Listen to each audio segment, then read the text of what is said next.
நடிகர் நாடாள முடியுமா என்ற கேள்விக்கு இந்தியாவில் 2 பேர் ஆம் என்று பதில் சொல்லியிருக்கிறார்கள். ஒருவர் எம்ஜிஆர், இன்னொருவர் NTR. தமிழ்நாட்டை பொறுத்தவரை நடிகர் நாடாள முடியும் என்பதையும் தொடர்ந்து 3 முறை ஆட்சியை பிடிக்க முடியும் என்பதையும் நிரூபித்து சென்றிருக்கிறார். ஆனால் எம்ஜிஆருக்கு பிறகு முதலமைச்சர் நாற்காலியில் அமரும் வாய்ப்பு கட்சி தொடங்கிய வேறெந்த நடிகருக்கும் கிடைக்கவில்லை. ஆம், எம்ஜிஆருக்கு பிறகு சிவாஜி, SSR முதல் டி. ராஜேந்தர், பாக்யராஜ், விஜயகாந்த், கமல்ஹாசன் வரை பலரும் முதலமைச்சர் நாற்காலியை அடையும் இலக்குடன் அரசியல் கட்சி ஆரம்பித்திருக்கிறார்கள். ஆனால் அவர்கள் யாருக்குமே அந்த நாற்காலியில் அமரும் வாய்ப்பு கிடைக்கவில்லை. விஜயகாந்தால் கூட எதிர்க்கட்சி தலைவர் நாற்காலி வரை மட்டுமே செல்ல முடிந்தது. அப்படியான சூழலில்தான் தமிழக வெற்றிக் கழகம் என்ற அரசியல் கட்சியை ஆரம்பித்து போட்டியிட்ட முதல் தேர்தலிலேயே கூட்டணி எதுவும் வைக்காமல் தனிப்பெரும் கட்சியாக வெற்றி பெற்று மற்ற கட்சிகளின் ஆதரவை பெற்று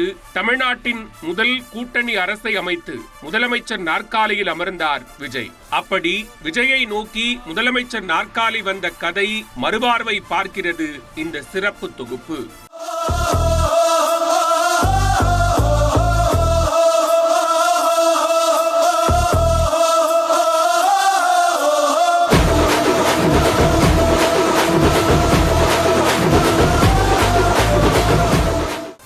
விஜய் மக்கள் இயக்கம் என்ற பெயரில் தனது ரசிகர்களை ஒரு குடையின் கீழ் நிர்வகித்து வந்த விஜய் 2024 பிப்ரவரி 2 அன்று தமிழக வெற்றிக் கழகம் என்ற புதிய அரசியல் கட்சியை ஆரம்பித்து மிகப்பெரிய எதிர்பார்ப்பை ஏற்படுத்தினார். ஜனநாயகன் திரைப்படமே தனது கடைசி திரைப்படம் என்றும் அதன் பிறகு முழுநேர அரசியல் பணியை செய்ய போவதாகவும் அறிவித்தார். எம்ஜிஆரே வெளியிடாத துணிச்சலான அறிவிப்பு அது.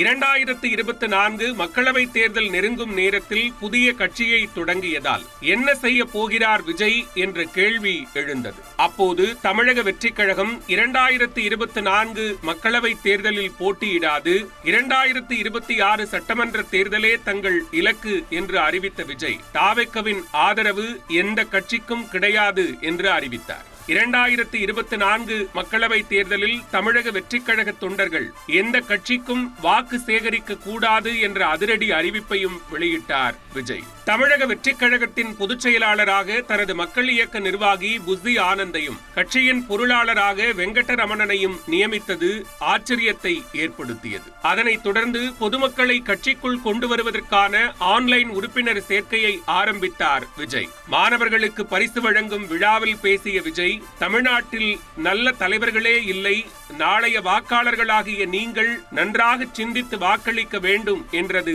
சர்ச்சையானது. இங்க நமக்கு எது இன்னும் அதிகமா தேவைப்படுது அப்படின்னா நல்ல தலைவர்கள்.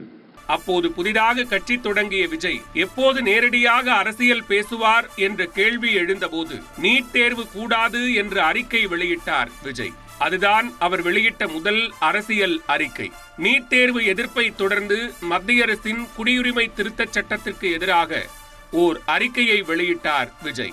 அது அவரது அரசியல் பாதையை மக்களுக்கு தெளிவுபடுத்தியது. புதிய அரசியல் கட்சியான தாவேக்கவை தேர்தல் ஆணையத்தில் பதிவு செய்ய பல தடை கற்களை தாண்ட வேண்டியிருந்தது. குறிப்பாக 4 முறை கட்சி விதிகளில் திருத்தம் செய்த பிறகே தாவேக்கவை அரசியல் கட்சியாக பதிவு செய்தது தேர்தல் ஆணையம். அதனைத் தொடர்ந்து 2024 ஆகஸ்டில் தாவேக்கவின் கொடி மற்றும் பாடலை அறிமுகப்படுத்தினார் விஜய். அந்த கொடியில் யானை இருந்ததை பகுஜன் சமாஜ் கட்சி எதிர்த்த போதும் கொடியில் யானை இடம்பெறுவதில் உறுதி காட்டினார் விஜய்.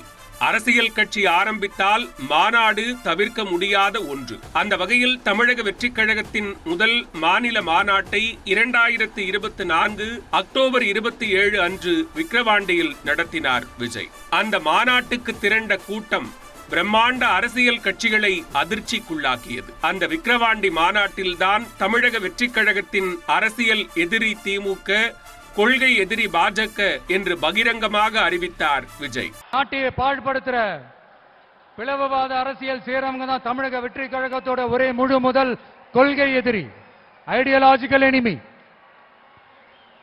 அடுத்து திராவிட மாடல்னு சொல்லிக்கிட்டு தந்தை பெரியார் பேரறிஞர் அண்ணா பேரை வச்சு தமிழ்நாட்டை சுரண்டி கொள்ளையடிக்கிற ஒரு குடும்ப சுயநல கூட்டம் தான் நம்மளோட அடுத்த எதிரி, அரசியல் எதிரி, பொலிட்டிக்கல் எனிமி. பாசிச கட்சி என்று பாஜகவையும் திமுகவும் அதன் கூட்டணி கட்சிகளும் விமர்சித்து வந்த நிலையில் அவர்கள் பாசிசம் என்றால் நீங்கள் என்ன பாயாசமா என்று விஜய் ஆவேசமாக கேட்டது திமுகவையும் திமுக கூட்டணி கட்சிகளையும் ஆத்திரப்படுத்தியது. பாசிசத்துக்கும் பாயாசத்துக்கும் வேறுபாடு தெரியாமல் விமர்சனம் செய்கிறார் விஜய் என்று திமுகவும் அதன் கூட்டணி கட்சிகளும் எதிர்வினை ஆற்றினர். அப்போது தமிழக வெற்றி கழகத்துக்கென்று தனி கொள்கை உண்டு. பிறப்புக்கும் எல்லா உயிர்க்கும் என்பதுதான் தாவேகவின் கொள்கை. பிறப்புக்கும் எல்லா உயிர்க்கும்னு திருக்குறளோட உயிர் நாதத்தை நம்மளுடைய அடிப்படை கோட்பாடா கொள்கையை அறிவிச்சப்பவே நம்மளுடைய உண்மையான எதிரி யாருன்னு டிக்ளேர் பண்ணிட்டோம். பிறப்பை வச்சு ஏற்றத்தாழ்வு இல்லவே இல்லை, அது கூடவே கூடாதுன்னு ஒரு சமதர்ம சமத்துவ கொள்கையை கையில எடுத்தப்பவே இங்க கொஞ்சம் கதறல் சத்தம் கேட்க ஆரம்பிச்சது. பெரியார், அம்பேத்கர், காமராஜர், வேலுநாச்சியார், அஞ்சலை அம்மாள் ஆகிய 5 பேரும் தான் தமிழக வெற்றி கழகத்தின் கொள்கை தலைவர்கள் என்று அறிவித்தார் விஜய். ஒரு பக்கம் அண்ணா பல்கலைக்கழக மாணவி பாலியல் வன்கொடுமைக்கு உள்ளானது தொடர்பாக திடீரென தமிழ்நாடு ஆளுநர் RN ரவியை விஜய் சந்தித்து பேசியது அரசியல் களத்தில் அனலை கூட்டியது. மறுபக்கம் ஆதவ் அர்ஜுனா, நிர்மல்குமார் உள்ளிட்ட பலரையும் சேர்த்து தாவேகவை பலப்படுத்தும் முயற்சியில் இறங்கினார். உண்மையில் பிரசாந்த் கிஷோர், சுனில் கனுகோலு போன்ற வியூக வகுப்பாளர்களை பயன்படுத்திக் கொள்ளும் தலைவர்கள் அவர்கள் பெயரை பொதுவெளியில் சொல்ல மாட்டார்கள். ஆனால் ஆதவ் அர்ஜுனாவை தேர்தல் பிரச்சார மேலாண்மை பொதுச் செயலாளராகவும் நிர்மல்குமாரை சமூக ஊடக பிரிவுக்கான துணை பொதுச் செயலாளராகவும் நியமித்த போது தனது தேர்தல் வியூக வகுப்பாளர் என்று ஜான் ஆரோக்கியசாமியின் பெயரை பகிரங்கமாக பதிவு செய்தார் விஜய்.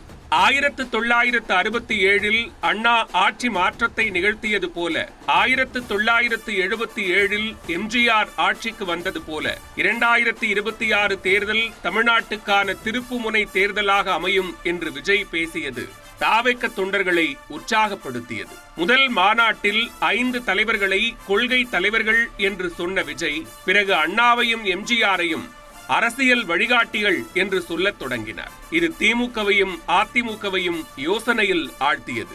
அறிக்கை மட்டும்தான் அரசியலா, மேடை பேச்சு மட்டும்தான் களப்பணியா, எப்போது போராட்ட களத்துக்கு வருவார் விஜய் என்ற கேள்வி எழுந்தபோது பரந்தூரில் விமான நிலையத்திற்கு எதிராக போராடியவர்களுக்கு ஆதரவாக 2024 இறுதியில் பரந்தூருக்கு நேரில் வந்தார் விஜய். விமான நிலையமே வேண்டாம் என்று கூறவில்லை, பரந்தூரில் வேண்டாம் என்கிறோம் என்று விஜய் சொன்னது ஒரு பக்கம் வரவேற்பையும் மறுபக்கம் விமர்சனத்தையும் உருவாக்கியது. தமிழ்நாடு முழுக்க 70,000க்கும் அதிகமான வாக்குச்சாவடி முகவர்களை நியமித்திருப்பதாகவும் கட்சி உறுப்பினர்களின் எண்ணிக்கை 1.5 கோடியை தாண்டி இருப்பதாகவும் அதிகாரப்பூர்வமாக அறிவித்தது தாவேக. ஒரு பக்கம் கட்சியை பலப்படுத்தும் முயற்சிகள் நடந்து கொண்டிருக்க, மறுபக்கம் காவலர்கள் தாக்கியதால் உயிரிழந்த அஜித்குமாரின் குடும்பத்துக்கு நேரில் சென்று ஆறுதல் சொன்ன விஜய் லாக்அப் மரணங்களுக்கு எதிரான போராட்டத்தை முன்னெடுத்தார். சென்னையில் போராட்டத்தில் ஈடுபட்ட தூய்மை பணியாளர்களை 2025 ஆகஸ்டில் வீட்டுக்கு வரவழைத்து அவர்களது கோரிக்கைகளை கேட்டு அதற்கான தீர்வுக்கு உதவி செய்வதாக வாக்குறுதி கொடுத்தார் விஜய். திமுக ஆட்சி மீது கடுமையான விமர்சனங்களை முன்வைத்த விஜய் 2026 தமிழ்நாடு சட்டமன்ற தேர்தலில் திமுகவுக்கும் பாஜகவுக்கும் எதிராக சமரசமில்லாத போரை தமிழக வெற்றிக் கழகம் தொடங்கும் என்று தொண்டர்களுக்கு நம்பிக்கையூட்டினார். அதற்கேற்ப 2025 ஆகஸ்டில் தாவேகவின் 2வது மாநில மாநாட்டை மதுரையில் பிரம்மாண்டமாக நடத்தினார் விஜய். அந்த மாநாட்டில்தான் அதிகாரத்தில் பகிர்வு, ஆட்சியில் பங்கு என்ற முழக்கத்தை முன்வைத்தார் விஜய். அந்த முழக்கம் ஏற்கனவே இருந்த தேர்தல் கூட்டணிக்குள் சலசலப்பை ஏற்படுத்தியது. விஜயின் மாநாட்டு பேச்சுக்கள் ஒரு பக்கம் பரபரப்பான பேசுபொருளாக மாறியிருந்த சமயத்தில் 2025 செப்டம்பரில் கரூரில் நடந்த தாவேக பரப்புரை கூட்டத்தில் ஏற்பட்ட நெரிசலில் சிக்கி 41 பேர் பலியானது தமிழ்நாட்டை மட்டுமல்ல ஒட்டுமொத்த இந்தியாவையும் உலுக்கி எடுத்தது. கரூர் உயிர்பலி குறித்து வீடியோ வெளியிட்ட விஜய் தமிழ்நாடு முதலமைச்சர் மு.க. ஸ்டாலின் மீது குற்றஞ்சாட்டி பேசியது அரசியல் களத்தில் சர்ச்சைக்கும் விவாதத்துக்கும் உள்ளானது. கரூர் நெரிசல் விபத்தில் உயிரிழந்தவர்களின் குடும்பங்களுக்கு தலா 20 லட்சம் ரூபாயும் காயமடைந்தவர்களுக்கு தலா 2 லட்சம் ரூபாயும் நிவாரண நிதியாக கொடுப்பதாக அறிவித்தார் விஜய். கரூர் உயிர்பலிகளை தொடர்ந்து தமிழக வெற்றிக் கழகத்தின் பரப்புரை கூட்டங்களை சில வாரங்களுக்கு ஒத்திவைத்தார் விஜய். அந்த காலகட்டத்தில் தாவேக்கவின் செயல்பாடுகள் தற்காலிகமாக முடங்கி இருந்தன. பிறகு கரூர் நெரிசலில் பலியானவர்களின் குடும்பத்தினரை சென்னைக்கு வரவழைத்து ஆறுதல் கூறினார் விஜய். அந்த செயல் அரசியல் களத்தில் கடுமையான விமர்சனத்துக்கு உள்ளானது.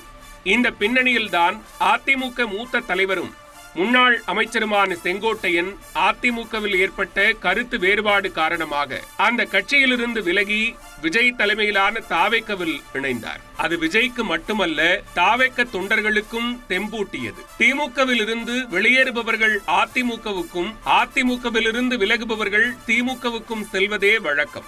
ஆனால் செங்கோட்டையன் அதிமுகவில் இருந்து விலகி தாவேக்கவுக்கு சென்றது அரசியல் களத்தில் வியப்பை ஏற்படுத்தியது. தாவேக்கவின் அரசியல் செயல்பாடுகள் பரபரப்பும் விறுவிறுப்புமாக சென்று கொண்டிருந்த தருணத்தில்தான் வினோத் இயக்கத்தில் விஜய் நடித்த ஜனநாயகன் திரைப்படத்துக்கான டீசர் 2025 டிசம்பரில் வெளியாகி ரசிகர்கள் மற்றும் தாவேக்க தொண்டர்கள் மத்தியில் மிகப்பெரிய எதிர்பார்ப்பை ஏற்படுத்தியது. விஜய் நடிக்கும் கடைசி படம் என்பதால் ஜனநாயகன் எப்போது வெளியாகும் என்று விஜய் ரசிகர்கள் எதிர்பார்த்திருந்த சமயத்தில் ஜனநாயகன் திரைப்படத்திற்கு சான்றிதழ் கொடுக்க முடியாது என்று இந்திய திரைப்பட சான்றிதழ் வாரியம் படக்குழுவுக்கு தகவல் அனுப்பியது விஜய் ரசிகர்களை அதிர்ச்சியில் ஆழ்த்தியது. சான்றிதழ் விவகாரத்தில் பாஜக அரசின் தலையீடு இருப்பதாக விமர்சனங்கள் எழுந்தபோது விஜய் நேரடியாக எந்த கருத்தையும் சொல்லவில்லை. அதே சமயம் ஜனநாயகனுக்கான சான்றிதழுக்காக படத்தின் தயாரிப்பாளர் உயர்நீதிமன்றத்தில் வழக்கு தொடர்ந்தார். ஆனால் படத்தை மறு ஆய்வு கமிட்டி பார்த்த பிறகே முடிவு செய்ய முடியும் என்று சொல்லிவிட்டது சிபிஎஃப்சி. ஜனநாயகன் பிரச்சனை தீவிரமடைந்திருந்த சமயத்தில் கரூர் உயிர்பலி தொடர்பாக சிபிஐ விசாரணையில் ஆஜராக விஜய்க்கு சம்மன் அனுப்பப்பட்டது. அதை ஏற்று டெல்லி சென்று சிபிஐ விசாரணையில் ஆஜராகி அவர்கள் கேட்ட கேள்விகளுக்கு பதிலளித்தார் விஜய். சிபிஐ விசாரணையில் பங்கேற்று திரும்பிய போது திறந்த வாகனத்தில் நின்றபடி கைகளை அசைத்துக் கொண்டே விஜய் வந்தது பலருக்கும் ஆச்சரியத்தை ஏற்படுத்தியது. பிறகு கரூர் உயிர்பலி, ஜனநாயகன் சர்ச்சை, விஜய் மனைவி தொடர்ந்த விவாகரத்து வழக்கு வரை எல்லாவற்றையும் ஒரு மேடையில் குறிப்பிட்ட விஜய் தன்னை பழிவாங்கும் முயற்சிகள் தொடர்வதாக குற்றம் சாட்டினார். 2026 தமிழ்நாடு சட்டமன்ற தேர்தலை எதிர்கொள்வதற்கு ஏதுவாக 234 தொகுதிகளுக்கும் தனித்தனி பொறுப்பாளர்களை நியமித்து தேர்தல் பணிகளை வேகப்படுத்திய விஜய் திமுக ஒரு தீய சக்தி என்று மேடைக்கு மேடை பேசியதோடு திராவிட கட்சிகளின் ஊழல் கூட்டணிகளுக்கு மாற்றாக தமிழக வெற்றிக் கழகம் ஒரு மக்கள் கூட்டணியை உருவாக்கி தேர்தலை சந்திக்கும் என்று அறிவித்தார் விஜய். ஆனால் தாவேக்கவுடன் கூட்டணி அமைக்க காங்கிரஸ், விடுதலை சிறுத்தைகளைச் சேர்ந்த 2ஆம் கட்ட தலைவர்கள் விரும்பிய போதும் கட்சி தலைமை அந்த விருப்பத்தை ஏற்கவில்லை. ஆனால் எந்த கட்சியும் தாவேக்கவுடன் கூட்டணி அமைக்கவில்லை. அதனைத் தொடர்ந்து 2026 தமிழ்நாடு சட்டமன்ற தேர்தலில் எந்த கட்சியுடனும் கூட்டணி வைக்காமல் தாவேக்க தனித்து போட்டியிடும் என்று அறிவித்தார் விஜய். குறிப்பாக மாற்றத்தை நோக்கிய தமிழக வெற்றிக் கழகத்தின் பயணத்தை யாராலும் தடுக்க முடியாது என்று எக்ஸ்தலத்தில் பதிவிட்டு தொண்டர்களை உற்சாகப்படுத்தினார். தமிழக வெற்றிக் கழக வேட்பாளர்கள் எந்த சின்னத்தில் போட்டியிடுவார்கள் என்ற கேள்விக்கு பதிலளிக்கும் வகையில் விசில் சின்னத்தை தாவேக்கவுக்கு ஒதுக்கியது தேர்தல் ஆணையம். அந்த சின்னம் கிடைத்த உற்சாகத்தில் தாவேக்க தொண்டர்கள் இருந்தபோது 2026 சட்டமன்ற தேர்தலில் பெரம்பூர், திருச்சி கிழக்கு ஆகிய 2 தொகுதிகளில் விஜய் போட்டியிடுவார் என்ற அறிவிப்பு அரசியல் களத்தில் வியப்பையும் விமர்சனத்தையும் ஒரு சேர எழுப்பியது. பெரம்பூர்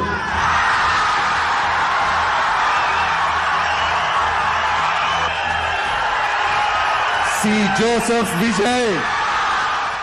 மோடியும் ஜெயலலிதாவும் 2 தொகுதிகளில் போட்டியிட்டது சரி என்றால் விஜய் போட்டியிடுவதும் சரிதான் என்றது தாவேக்க. தமிழக வெற்றிக் கழகத்தின் தேர்தல் அறிக்கை 234 தொகுதிகளுக்கான வேட்பாளர் பட்டியல் ஆகிய 2ஐயும் ஒரே நாளில் வெளியிட்டார் விஜய். ஆனால் எடப்பாடி தொகுதி தாவேக்க வேட்பாளர் திடீரென தலைமறைவாகிவிட்டதால் அவரது வேட்பு மனு நிராகரிக்கப்பட்டது.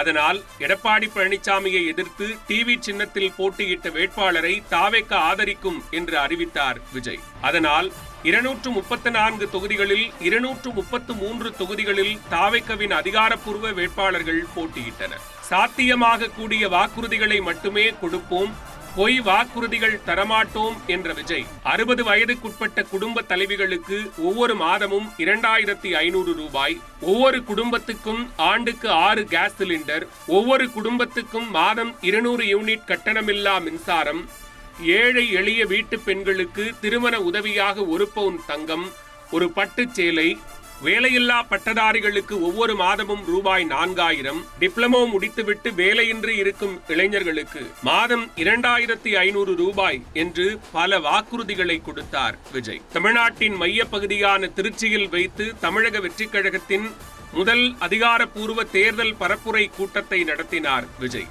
மாற்றத்துக்காக ஒரு ஓட்டு, அதுவே தாவேக்க வைக்கப் போகும் வேட்டு என்ற பரப்புரை முழக்கம் இளைஞர்கள் மத்தியில் எளிதாக சென்று சேர்ந்தது. குறிப்பாக தமிழக வெற்றிக் கழகத்தின் தேர்தல் பரப்புரை பாடலான நான் தன்னந்தனி ஆளு பாடல் பட்டி தொட்டி எங்கும் பரவியது. நான் தன்னந்தனி ஆளு நீ நம்ம பாரு,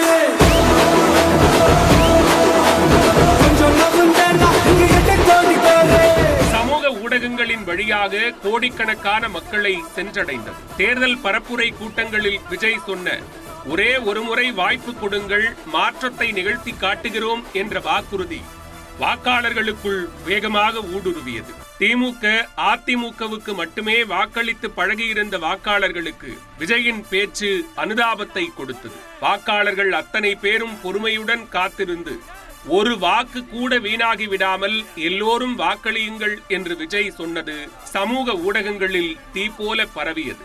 உங்க விஜய்க்கு, உங்க அண்ணனுக்கு, உங்க தம்பிக்கு, உங்க பிள்ளைக்கு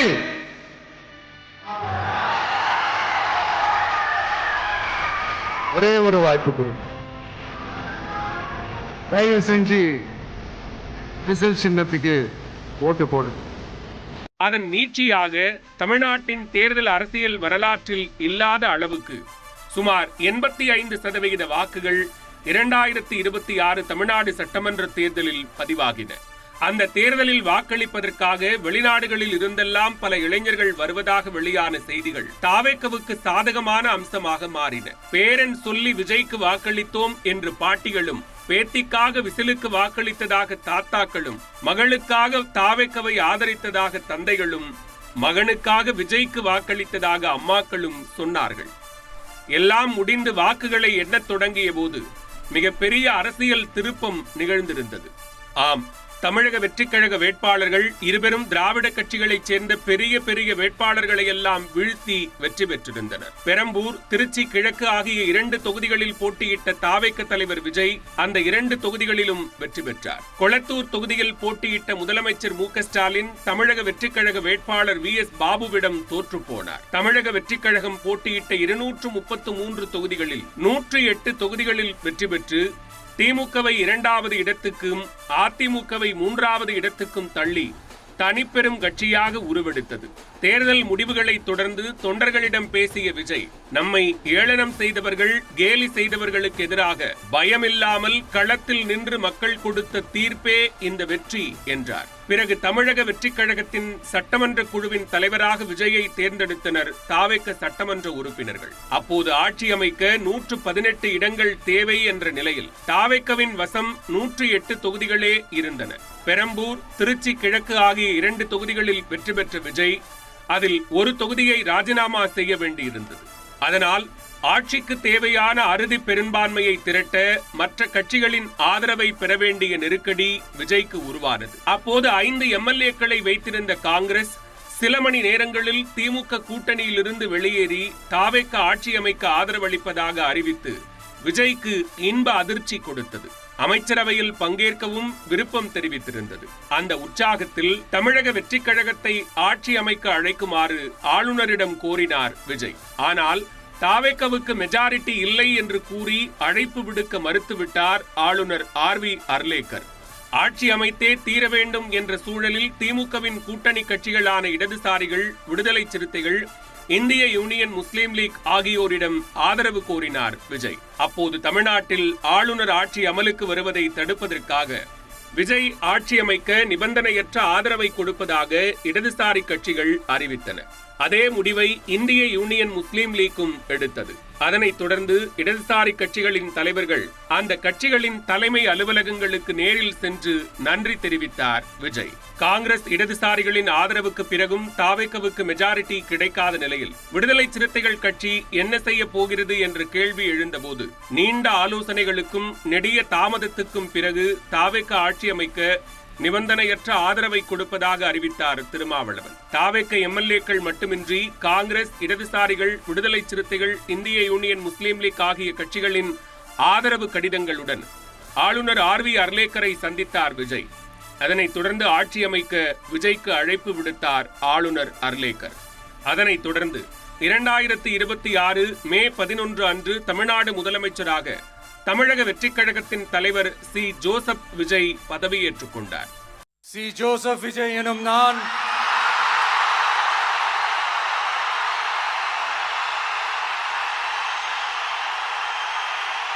தமிழ்நாட்டு அரசின் முதலமைச்சராக உண்மையாகவும் உளச்சான்றின்படியும் என் கடமைகளை நிறைவேற்றுவேன் என்றும் ஆண்டவன் மீது ஆணையிட்டு உறுதிமொழிகிறேன். அவருடன் 9 பேர் அமைச்சர்களாக பதவியேற்றனர். முதலமைச்சராக பதவியேற்ற மேடையில் அரசியல் உரை நிகழ்த்துவது வழக்கத்தில் கிடையாது. ஆனால் அந்த மரபை மாற்றி பதவியேற்ற கையோடு அரசியல் உரை நிகழ்த்தி ஆச்சரியப்படுத்தினார் முதலமைச்சர் விஜய். அப்போது தேர்தல் சமயத்தில் தமிழக வெற்றிக் கழகம் கொடுத்த வாக்குறுதிகளை நிறைவேற்ற கால அவகாசம் கொடுக்க வேண்டும் என மக்களிடம் கோரிக்கை விடுத்த முதலமைச்சர் விஜய் தமிழ்நாட்டின் வரலாற்றில் புதிய அத்தியாயம் தொடங்கி இருப்பதாக சொன்னார்.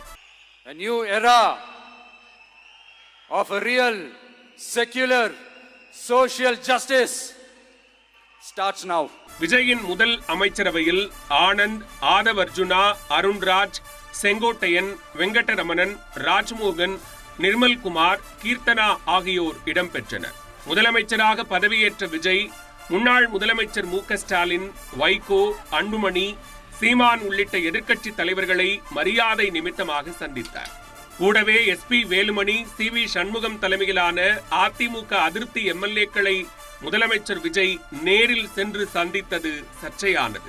முதலமைச்சராக பதவியேற்ற விஜய் அரசின் மீது சட்டமன்றத்தில் நம்பிக்கை வாக்கெடுப்பு நடந்தது. அதில் காங்கிரஸ், இடதுசாரிகள், VCK, அதிமுக அதிருப்தி எம்எல்ஏக்கள் ஆகியோரின் ஆதரவோடு 144 வாக்குகளுடன் வெற்றி பெற்றது விஜய் அரசு. திரு சி. ஜோசப் விஜய் அவர்களை முதலமைச்சராக கொண்ட அமைச்சரவை மீது இப்பேரவை தனது நம்பிக்கையை தெரிவிக்கிறது என்னும் தீர்மானம் பேரவையின் முடிவுக்கு விடப்பட்டு வாக்குகள் பின்வருமாறு எண்ணி கணிக்கப்பட்டன. தீர்மானத்தை ஆதரித்தோர் 144,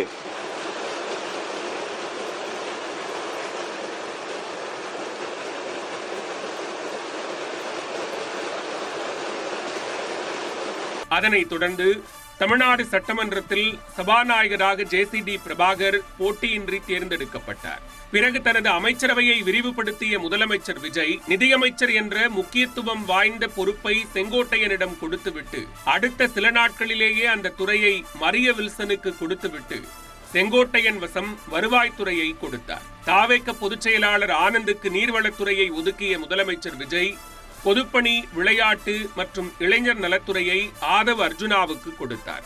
மருத்துவம் மற்றும் மக்கள் நல்வாழ்வுத்துறை அமைச்சராக அருண்ராஜை நியமித்த முதலமைச்சர் விஜய் ஆட்சியில் பங்கு தருவோம் என்று சொன்னதை நிறைவேற்றும் வகையில் காங்கிரசின் ராஜேஷ்குமாரை சுற்றுலாத்துறைக்கும், விஸ்வநாதனை உயர்கல்வித்துறைக்கும் அமைச்சராக்கி தமிழ்நாட்டின் முதல் கூட்டணி அரசை அமைத்தார் விஜய். ஆரம்பத்தில் வெளியிலிருந்து ஆதரவளிப்பதாக சொன்ன விடுதலை சிறுத்தைகளும் இந்திய யூனியன் முஸ்லீம் லீக்கும் தாவேக விடுத்த அழைப்பை ஏற்றுக்கொண்டு அமைச்சரவையில் சேர்வதற்கு சம்மதித்தனர். அதனைத் தொடர்ந்து விடுதலை சிறுத்தைகள் கட்சியின் வன்னி அரசுவை சமூக நீதித்துறைக்கும், இந்திய யூனியன் முஸ்லீம் லீகின் ஷாஜகானை சிறுபான்மையினர் நலத்துறைக்கும் அமைச்சராக்கினார் முதலமைச்சர் விஜய். அந்த வகையில் தமிழக வெற்றிக் கழகம் என்ற அரசியல் கட்சியை ஆரம்பித்து 2 ஆண்டுகள் 3 மாதங்கள் 9 நாட்களில் தமிழக வெற்றிக் கழகம், காங்கிரஸ், விடுதலை சிறுத்தைகள், இந்திய யூனியன் முஸ்லீம் லீக் ஆகிய கட்சிகளை கொண்ட கூட்டணி அரசை உருவாக்கி தமிழ்நாட்டின் முதலமைச்சர் நாற்காலியில் அமர்ந்தார் சி. ஜோசப் விஜய்.